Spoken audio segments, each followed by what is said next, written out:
Hello everyone, welcome to our Let's Play series of Underrail Expedition. This is Colonel RPG as usual, and I'm very happy that you're chose to join me today as we read the instant messages. I think the I stands for instant, and the N stands for something, and then the M stands for messaging or something, because we've been reading messages from some people over here, and I have all of my things in my head, so I hopefully can connect the dots for you if you have forgotten. But let's just see. Let's see. Jay Dyson over here.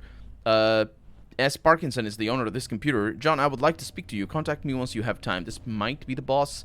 Jay Dyson is up there. And then Alstein over here.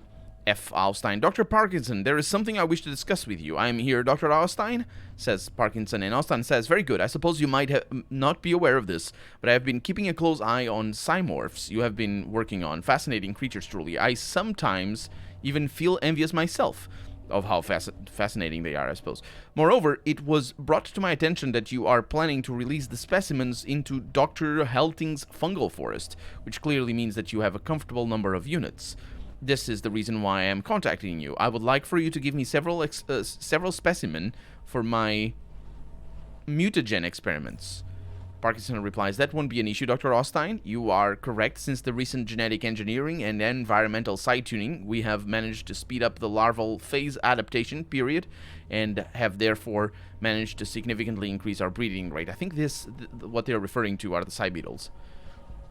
Because if it's larval, it makes sense that it would be side beetles. Do you need my direct involvement, or would someone from my team suffice? Alstein says, you are quite busy yourself, so no, Dr. Parkinson. I will not take more of your time than necessary. Just have one of your colleagues come to Mutagen Tanks B with at least 5 specimen for the first exposure, and plan on them being available to me at least for some time. And as for later, we will see what the future brings. I understand. Now, do you need adult or larval specimens? Adult, I forgot to mention. When can I have them? Today. It couldn't be better. So once we carry out the first exposure at the Crucible, capital C, I will be sure to inform you how your specimen performed. I would be thankful, Dr. Alstein. And Alstein replies, very good. Notify me once the specimens are sent this way. And good luck with your future endeavors. And we got Borovich over here. I've completed resonance chamber testing on both Type A and Type B specimens, as you requested, Dr. Parkinson. I will file in a full report no later than this afternoon. Very good, Borovich. What are your thoughts so far? How are the specimens reacting to the fragments from TL? The results are overwhelmingly positive so far. So positive, in fact, I would be comfortable recommending we obtain more of these fragments. Some even to be used in Dr. Helting's forest once we deploy the adult cymorphs there.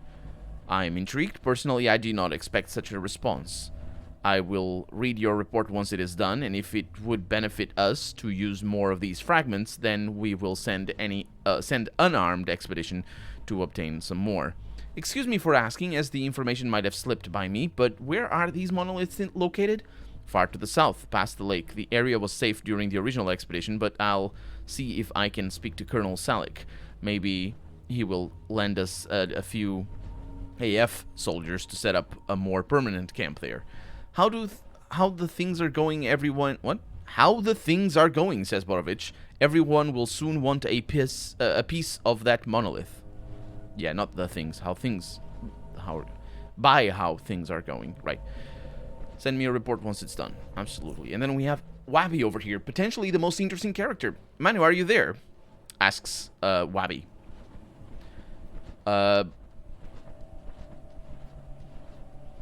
I didn't mean to contact you. It's Steve Parkinson, by the way.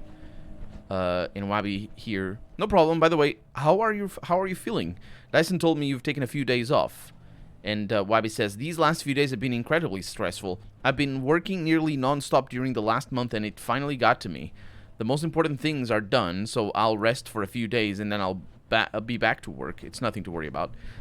Parkinson says, I know. I was in the same situation more times than I'd like to admit. You keep on resting. You'll feel free of this burden in no time.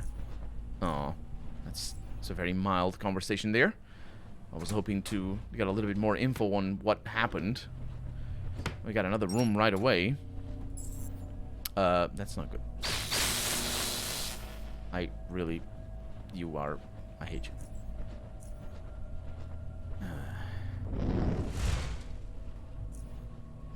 Ah, well.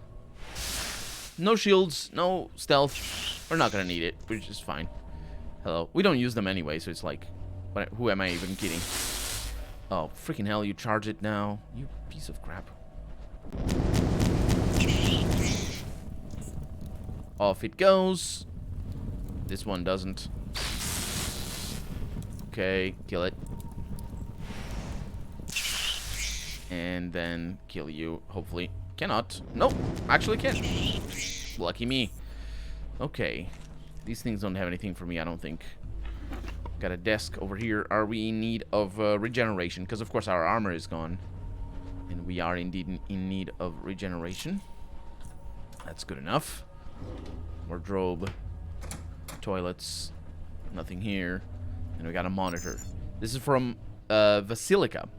Basilica. And we got communications with Hope. And with Kim and Dyson. Jay Dyson.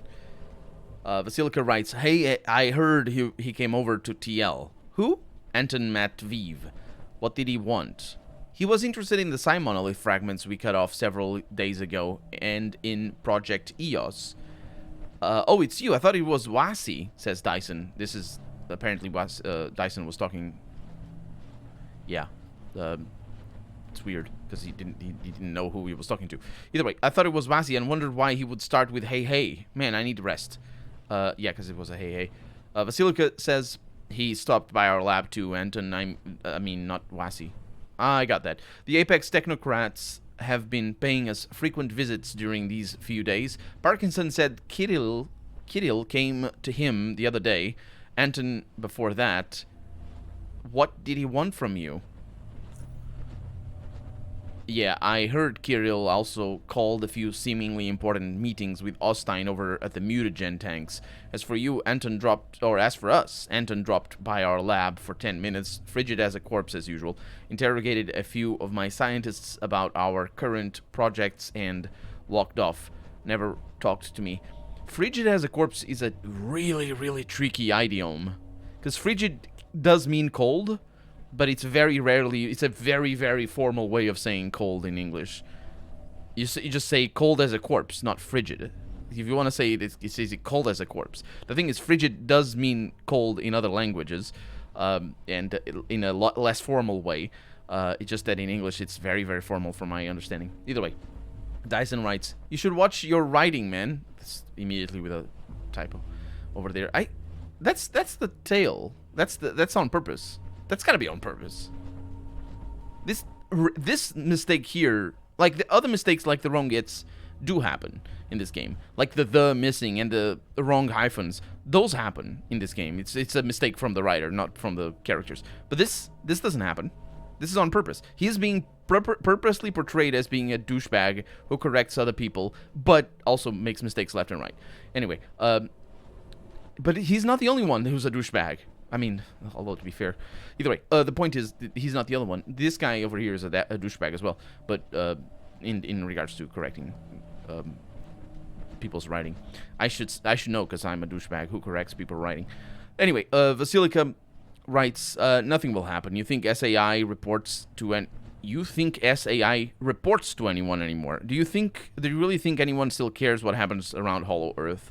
And Dyson replies, "You want to test it? Maybe, but as far as I can see, everyone is doing whatever they please around here, and no one intervenes in any way. Even Apexes just stroll through and remain focused only on their own business. Gunter, let's..." Oh, this is Gunter Basilica, right. "Gunter, let's stop here. I dislike them as much as you do, especially after recent incidents, but it is what it is. The last thing I need is someone knocking on my door because of this." Interesting. And then we get Hope over here. That's Mikviv, right? I don't know. Hope writes, "Dr. Basilica, may I have a moment of your time?" What can I help you with, Dr. Hope? "It is about that what happened between the two of us during that meeting. I owe you an apology. Glad to hear it, Dr. Hope. I realized that my words were chosen poorly and that they should have never been spoken there or anywhere else. Glad to hear it, Dr. Hope. That's the same message. Do you understand that I have never considered you to be anything but one of the most brilliant scientists working in all of Earth? That's not a question, though, because the question mark is not there. It's do understand, not do you. It's do understand. I misread it. Even if my choice of words then might have implied otherwise, do understand that. That's an order, apparently. Glad to hear it, Dr. Hope, writes Basilica. Gunter, yes, Dr. Hope. This feels like... If this were a transcript, which it isn't, it would have a normal meaning of just Gunter being sort of stilted and formal, maybe because he's being given an apology to. However, that apology it wasn't a very good apology, but whatever. It's still the normal thing for a person to do. But in this case, it isn't. It's specifically he's writing it out with a capital D and an R and a period and a space and a capital H for OPE question mark every single time. This is on purpose. He's being called on purpose. Because, yeah, Hope says, there's no need for you to do this anymore. I already apologized to you. And that's the answer to what I was just saying. Yeah, I tell you, this area is a lot better written than the expansion, unfortunately. In regards to the text that is fluff. Because all this text is fluff. But it's fun fluff. I remember having fun with this one. And it's well written. And yes, it's good that I'm having fun again. Basilica says, I accept your apology, Dr. Hope, but... oh, yeah, I'm giving Gunter here a deeper voice so you can follow along. I accept your apology, Dr. Hope, but what happened before the committee is not something I am likely to forget. Hope says, I understand, I am sorry. Ooh, look at that. An actual apology, because it wasn't one before.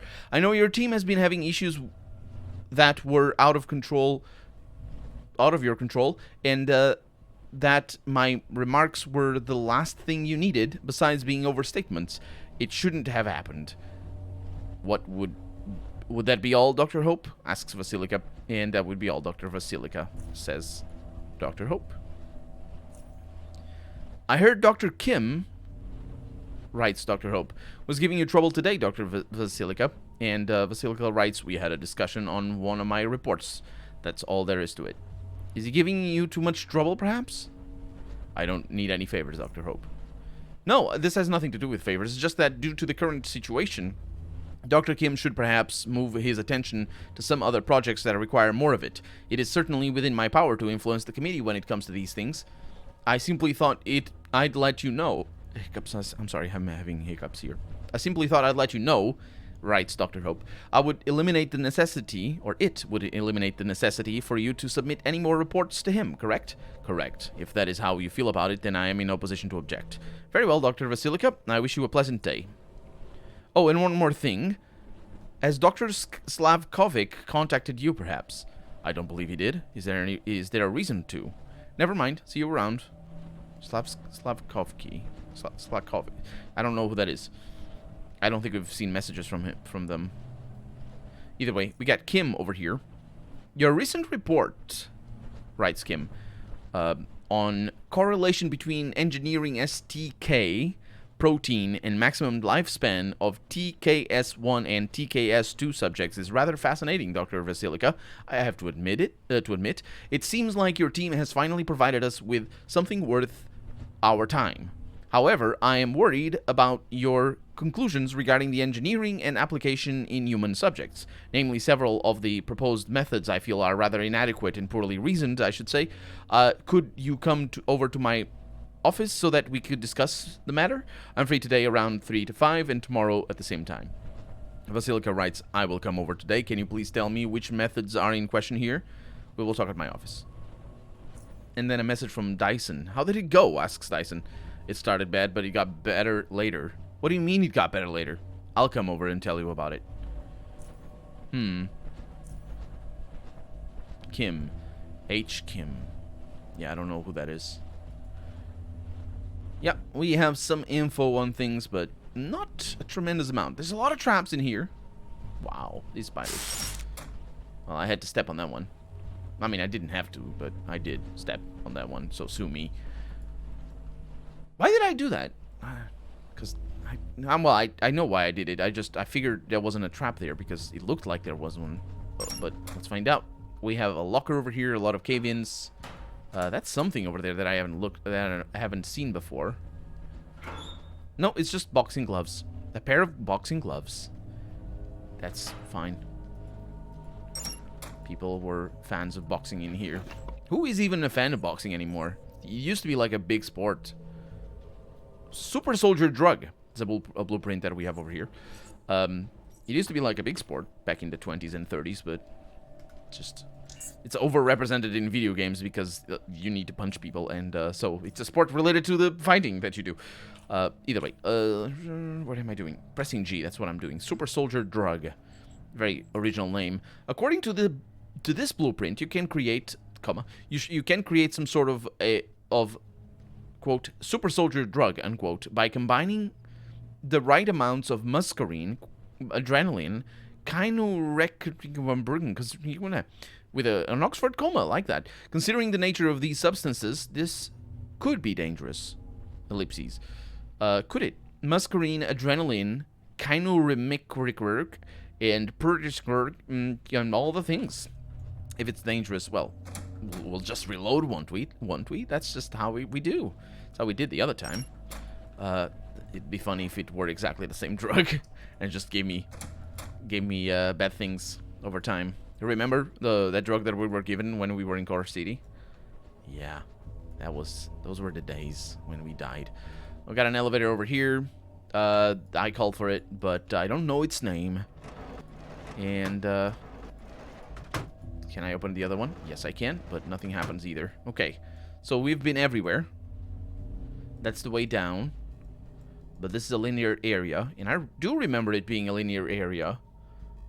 Because what happens is that we go from one area to the next, over the sky bridges sort of situation that the buildings have. Okay, it's not great. It's not great. Let's see if I can kill that with just ice. It's possible. It's also unlikely. Let's hope that one didn't see me. It's also very unlikely. Oh. Curious. And that's a kill. Okay, let's leave, because I need to exhale into a pot. And there it is. I have 17 pounds worth of this stuff. I should never have been worried. And I'm glad that I shouldn't. I've got some traps over here. We are going to be hit. Not the best situation possible. But I killed one of them. It's only the greater coil spider now left. At least I hope it is. It is. Well, it seems like it is. There's some of these gross things that they have. And the elevator also... I don't know the name of the elevator. And there's some things over here. Having the master key is beautiful. And we have ourselves a 3 out of 4 entertainment leaflet. Very nice. Okay, nothing there. Let's just look at these are called personal computers, not monitors, as they were in the other room. What the heck's up with that? Monitor is just, it's like calling your cell phone a screen. It's like, yeah, well, technically you are interacting with a screen, but and then here just corrects that for some reason. If you're gonna be wrong, just call it the same thing all the time, because technically we are looking at a monitor. There's also other stuff, but either way, are we to assume it's an all-in-one? Because it could be an all-in-one. You know, the computers that, like the iMac, that only has, it's basically a screen with a computer under behind the screen, and you can't see it because it looks like a normal screen. Either way, everything is bad and terrible things. Who? No, wait. Who is here? Whose computer is this? E-Mally. Right. I don't remember that. T-Cox over here. T-Cox writes, "You did not respond to any of my messages." Didn't read them. I was busy. You did read them, but you chose not to respond. I'm sending you Brawin's contact. I believe my work is more important than teaching some kid how to work with Mutagen. Austin says otherwise. Couldn't you find someone else to do this? That wasn't my decision. I know nothing. I reckon Austin simply trusts you enough with this.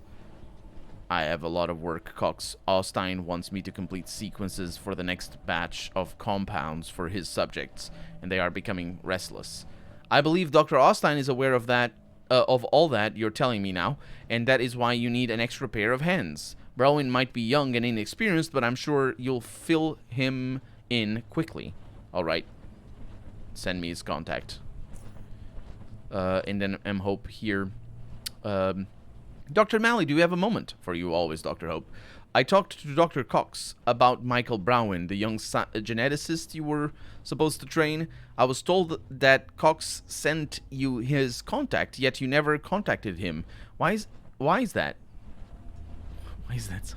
I mean, that's also a question that you can ask. I was busy, Dr. Hope. You will contact him today.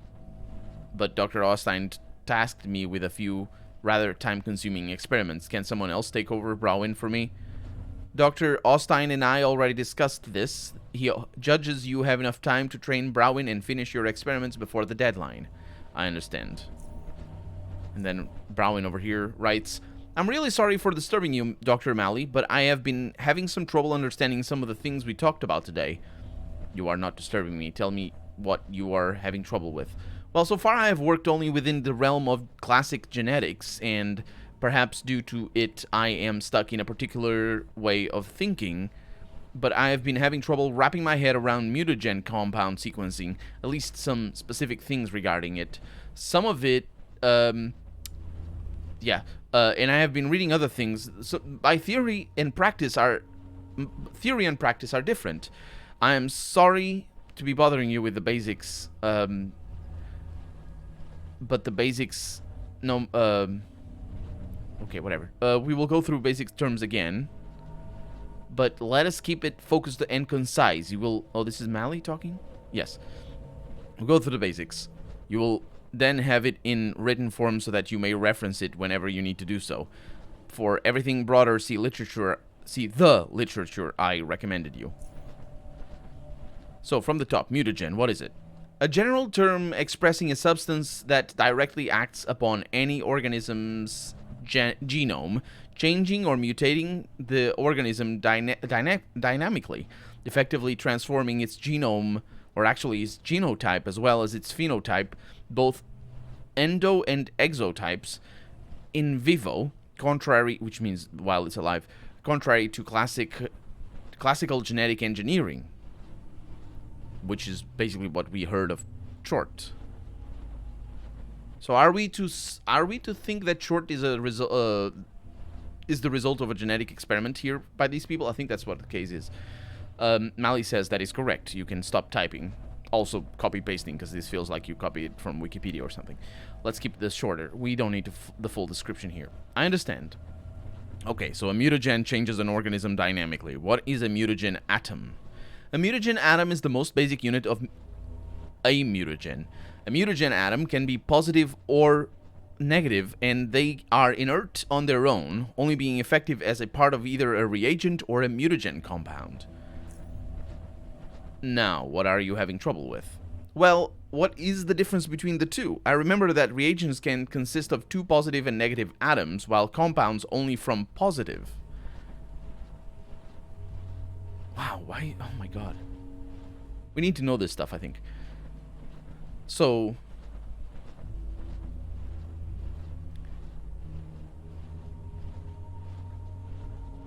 compounds are not reagents. That's what's confusing. And also, compounds can only be formed out of a single type of thing, which means they are inherently not compounds. The thing is, this makes a lot more sense, or rather, it's a lot easier to understand if you don't think of the word compound as the actual English word that means something that is composite. Let's skip the. This is big, but it's also pretty important.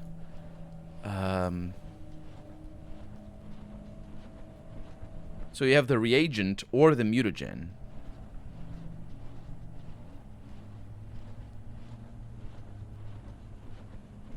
So the mutagen atom itself. We're gonna need to worry about this later. So the the mutagen atom can be part of a reagent or a mutagen itself, or rather the compound. Mutagen compound. Oh, it's not, okay, so the word is wrong. The reagent is also a compound. The mutagen, for sure, is a compound, but the reagent is going to react to the mutagen, I assume. But the point is, all these things, the mutagen itself, it's, okay, I see. So I was ready for doing it differently, but that works well enough. So the difference between the two, the reagents can consist of both positive and negative atoms, while the mutagens can only be consisted of positive, which makes some sense, because, you know, something is gonna react to them. So if they're neutral, then maybe it wouldn't react. Anyway, I need some clarification on that.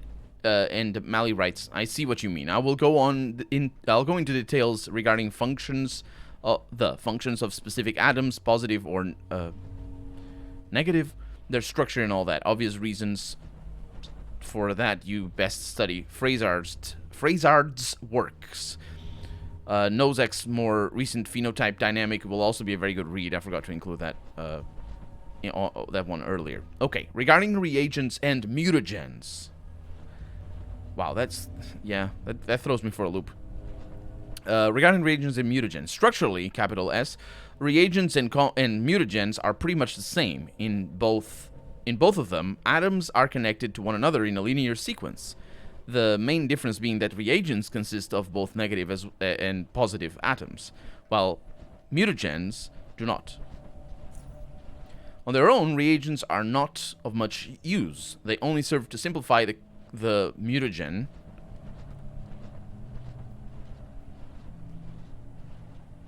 It doesn't matter. I don't know what they do. But anyway, we don't want to be working with individual atoms every time we want to create a compound. I think they're on their own. They're only useful as sort of sorting things. You just sort the atoms into reagents so that you can. I think that's part of the puzzle. Actually, we're gonna need to combine different reagents to get the atoms that we want. Either way, because I'm preparing in advance for the puzzle. Either way, Mally continues. The reagents can instantly be turned into standalone compounds. You see what I'm talking about? The word compound here being used correctly, whereas before it was used as an abbreviation of mutagen compound when it should just be called mutagen. But anyway, by simply removing the negative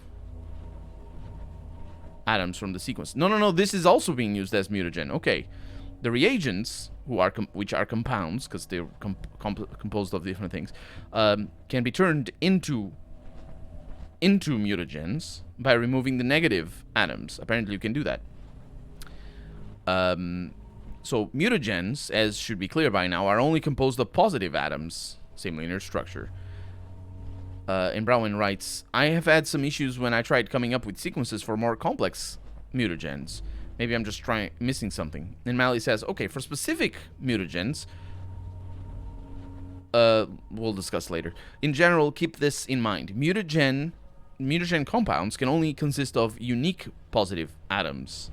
You cannot have two of the same in a sequence. And Brown writes, but that is where I have issues. The example I was looking at shows reagents that would introduce duplicate atoms into the compound after the combination, I suppose. And Mally says, negative and positive atoms of the same type will nullify each other when combined.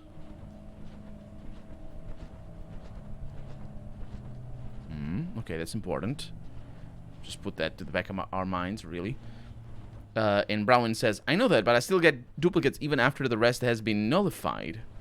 And I would basically need to add that one particular reagent just because of one atom the sequence is missing. The rest of the sequence is correct up to that point.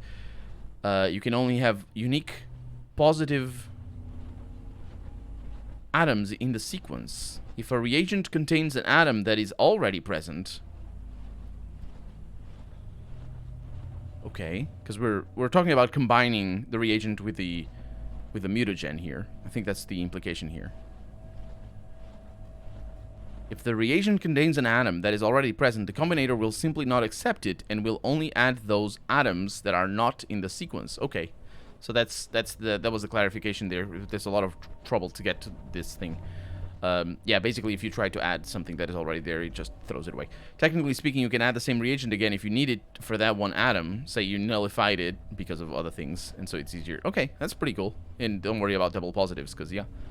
Oh, okay, that's simple. Man, that's a roundabout way of explaining something. I think trial and error will get us there, but maybe this is more fun. We'll see. I rechecked it again, and it should work now, says Browen. I'm so sorry. I feel bad for being bad, and it's your first day, Michael. You did good. When I first got in here, I pooped myself. Thank you, Dr. Malley. Well, there we go. That's us learning about how the reagents are going to work with the compounds and all the things. For right now, I'm Colonel RPG, and this has been Underrail Expedition. I really hope you've enjoyed it, and if you did, go ahead and leave a comment. Like the video if you want to see the next episode come out sooner rather than later. But above all, thank you so much for watching, and I hope I'll see you next episode. Bye-bye.